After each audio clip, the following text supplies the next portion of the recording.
పూర్తి వివరాలు చూసే ముందు మా ఛానల్ ని సబ్స్క్రైబ్ చేయడం మర్చిపోకండి. శ్రీ గురుభ్యో నమః. శ్రీ మహాసరస్వత్యై నమః. ఓం నమః శివాయ.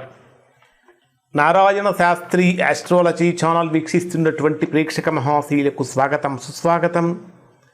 ఈరోజు మనము 2026 సంవత్సరం మే నెల 21వ తేదీ నుంచి 31వ తేదీ వరకు కన్యారాశిలో జన్మించిన వారి యొక్క గ్రహస్థితులు మరియు రాశి ఫలితాలు ఏ విధంగా ఉన్నాయి, ఎటువంటి పరిహారాలు చేసుకుంటే బ్రహ్మాండంగా ఉంటుంది మొదలైన అన్ని విషయాలు తెలుసుకుందాం.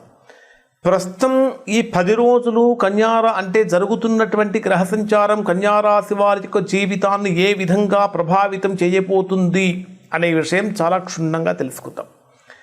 మీ రాశ్యాధిపతి అయినటువంటి కన్యారాశికి రాశ్యాధిపతి అయినటువంటి బుధుడు రాశికి భాగ్యస్థానంలో సంచరిస్తున్నాడు.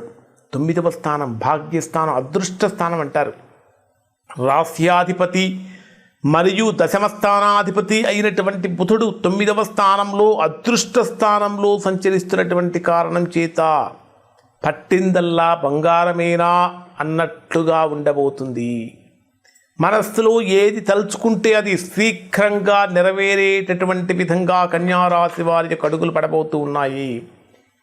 కన్యారాశికి దశమ స్థానాధిపతి అయినటువంటి బుధుడు కూడా 9వ స్థానంలోనే సంచరిస్తున్నటువంటి కారణం చేత నిరుద్యోగులుగా ఉన్నటువంటి వారికి పెద్ద ఊరట కలుగుతుంది. చేసేటటువంటి ఉద్యోగ ప్రయత్నాలు ఖచ్చితంగా ఫలిస్తాయి. ఆశించినటువంటి ఫలితాన్ని పొంది తీరుతారు. ఎవరైతే ఇప్పటి వరకు తీవ్రమైనటువంటి ఉద్యోగ సమస్యలతో, వ్యాపార సమస్యలతో, వృత్తి సమస్యలతో బాధపడుతున్నారు, అటువంటి వారికి కూడా సమస్యలు తొలగిపోతాయి. మరొక ప్రధానమైన పాయింట్ ఏమిటంటే మీ రాశికి దశమ స్థానంలో అంటే 10వ స్థానంలో, కర్మస్థానంలో, రాజ్యస్థానంలో గురు శుక్ర గ్రహాల యొక్క అరుదైన గ్రహాల కలయిక మీ రాశికి దశమ స్థానంలో జరిగింది. గురుడు అంటే దేవగురువు అయినటువంటి బృహస్పతి, శుక్రుడు దైత్య గురువు అయినటువంటి శుక్రుడు, ఈ 2 గ్రహాల యొక్క కలయిక అంటే గురువు జ్ఞానానికి ప్రతీక అయితే శుక్రుడు భోగానికి విలాసాలకు ప్రతీక. ఈ 2 గ్రహాల యొక్క కలయిక దశమ స్థానంలో జరగటం వలన బ్రహ్మాండమైనటువంటి ఫలితాలే పొందబోతూ ఉన్నారు. ముఖ్యంగా కనుక పరిశీలిస్తే అదృష్టం తలుపు తీస్తున్నదా అనే భావన కలుగుతుంది. 9వ స్థానంలో సంచరించేటటువంటి బుధుడు యొక్క ప్రభావం కారణం చేత ఉన్నత చదువులు చదువుకోవాలనుకునేటటువంటి వారికి డోర్స్ ఓపెన్ అవుతూ ఉంటాయి. విదేశీ ప్రయత్నాలు చేసే వారికి తిరుగులేనటువంటి సక్సెస్ లభిస్తూ ఉంటుంది. తండ్రి యొక్క మద్దతు కూడా చక్కగా లభిస్తూ ఉంటుంది అని చెప్పాలి.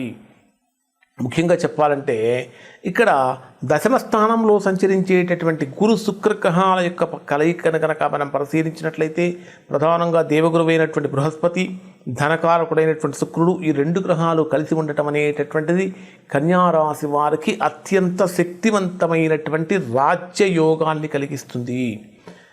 ఖచ్చితంగా ఉద్యోగంలో ప్రమోషన్స్ రావటం కానీ లేదా జీతాలు పెరిగే అవకాశాలు కానీ స్పష్టంగా కనిపిస్తూ ఉన్నాయి.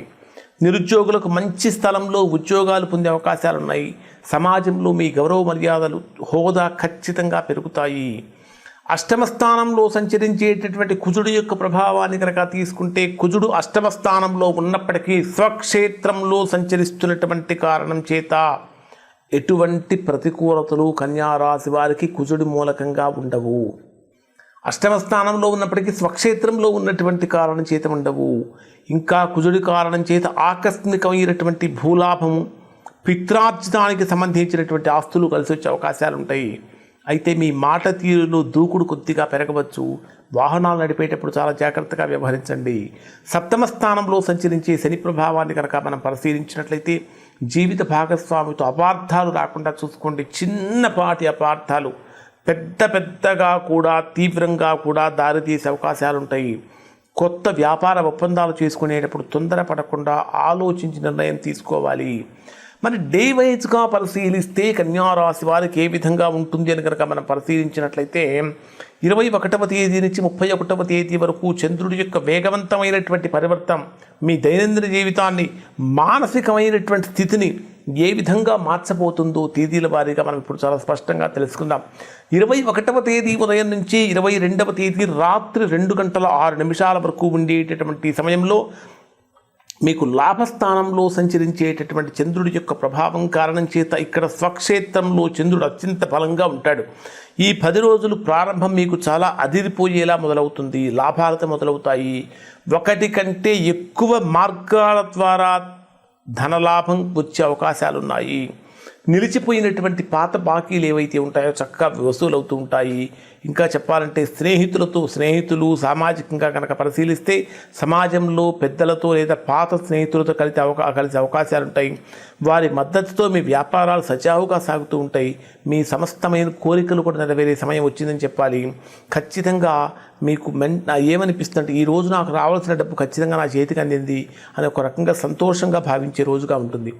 22వ తేదీ రాత్రి నుంచి 25వ తేదీ రాత్రి 9:06 వరకు ఉండేటటువంటి సమయం కొంచెం పరీక్షాకాలమా అనేటటువంటి విధంగా ఉంటుంది. 12వ స్థానమైనటువంటి ఏ స్థానంలో సంచరించేటటువంటి చంద్రుడి యొక్క ప్రభావం కారణం చేత ఆల్రెడీ అప్పటికే ఇక్కడ కేతువు కూడా ఉన్నటువంటి కారణం చేత విపరీతమైనటువంటి ఖర్చులు పెరిగిపోతూ ఉంటాయి. ఒక్కసారిగా బడ్జెట్ తలకిందులు అవుతుందా అనిపిస్తుంది. షాపింగ్లు కానీ లగ్జరీ వస్తువుల మీద కానీ పెట్టే ఖర్చులు కొంచెం తగ్గించడానికి ప్రయత్నం చేయండి. ప్రయాణాలలో కూడా ఖచ్చితంగా ఆటంకాలు ఎదురవుతూ ఉంటాయి. ప్రయాణపరంగా మనస్సులో లేనిపోని ఆందోళన వల్ల రాత్రి వేళల్లో నిద్ర కూడా కొంచెం తక్కువ అవుతూ ఉంటుంది. ఇక ఇక్కడ మీకు ఏమనిపిస్తూ ఉంటుందంటే అంతా బాగున్నప్పటికీ మనసులో ఏదో తెలియని వెల్తిగా ఉంది అని ఆ 2 రోజులు అనిపిస్తూ ఉంటుంది. 25వ తేదీ రాత్రి నుంచి 27వ తేదీ రాత్రి 7 వరకు ఉండే సమయాన్ని మనం పరిశీలించినట్లయితే ఇక్కడ మీ జన్మరాశిలోనే కన్యారాశిలో స్వక్షేత్రంలో చంద్రుడి యొక్క సంచారం అనేటటువంటిది మీకు అమితమైన మానసిక ఉల్లాసాన్ని ప్రశాంతతను ఇచ్చేటటువంటి అద్భుతమైన సమయంగా ఉండబోతుంది. వ్యక్తిత్వం కానీ ముఖవర్చస్సు కానీ మీ ఆలోచనలు చాలా స్పష్టత వస్తుంది. గత కొన్ని రోజులుగా ఉన్న నీరసము నిస్సత్వ ఇవన్నీ కూడా తొలగిపోతూ ఉంటాయి. చాలా యాక్టివ్గా మారిపోతూ ఉంటారు. యాక్టివ్గా పనులు చేస్తూ ఉంటారు. సమాజంలో ఒక ప్రత్యేకమైన గుర్తింపు కూడా ఉంటుంది. అంటే ముఖంలో ఒక కొత్త వెలుగు కనిపిస్తూ ఉంటుంది. ఆ తర్వాత 27వ తేదీ రాత్రి నుంచి 30వ తేదీ ఉదయం వరకు ఉండేటటువంటి రోజులు పరిశీలిస్తే ద్వితీయ స్థానంలో ధనస్థానంలో సంచరించేటటువంటి గ్రహాల యొక్క ప్రభావం కారణం చేత ఆర్థికంగా డెవలప్ కావడానికి అనుకూలంగా మారుతుంది. మాట్లాడేటటువంటి మాట చాలా చక్కగా మృదువుగా వెళ్తుంది. దూరం అయిపోయినటువంటి వాళ్ళందరూ దగ్గరవుతూ ఉంటారు. 30వ తేదీ ఉదయం నుంచి 31వ తేదీ రాత్రి వరకు ఉండేటటువంటి సమయంలో కొంచెం ఈ 2 రోజులు జాగ్రత్తగా ఉండాలి. ఆత్మవిశ్వాసంతో పనులు చేసినప్పటికీ ఎక్కడో ఏదో ఇబ్బందులు కలుగుతూ ఉంటాయి. చిన్నపాటి ఆటంకాలు కలుగుతూ ఉంటాయి.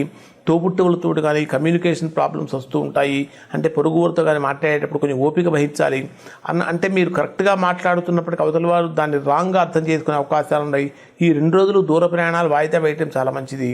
ఖచ్చితమైనటువంటి సంకేతం ఏమిటంటే మనకు ఎలాంటి సిగ్నల్ ఇస్తుందంటే మన బ్రెయిన్ నేను బాగానే చెప్తున్నా వీళ్ళు ఎందుకు నన్ను తప్పుగా అర్థం చేసుకుంటున్నారు, నేను అంతా రైట్ వేలోనే ఉన్నాను కదా, ఎందుకు వీళ్ళకి అర్థం కావట్లేదు అని అని అని మీలో మీకు అనిపిస్తూ ఉంటుంది. ఖచ్చితంగా కన్యారాశి వారి ఈ 10 రోజులు కూడా మహావిష్ణువు యొక్క ఆరాధన చాలా మంచిది.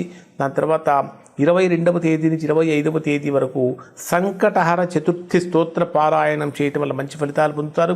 30, 31వ తేదీలలో శివాలయానికి వెళ్ళి శివుడికి నమస్కారం చేసి చక్కగా పేదవాళ్లకు పాలు దానం చేసినట్లయితే తద్వారా మంచి ఫలితాలు పొందుతారు. ఇవి కన్యారాశి వారి యొక్క ఫలితాలు. ఇప్పుడు చెప్పినటువంటి ఫలితాలు దాదాపుగా కన్యారాశిలో ఉన్న అందరికీ వర్తిస్తాయి.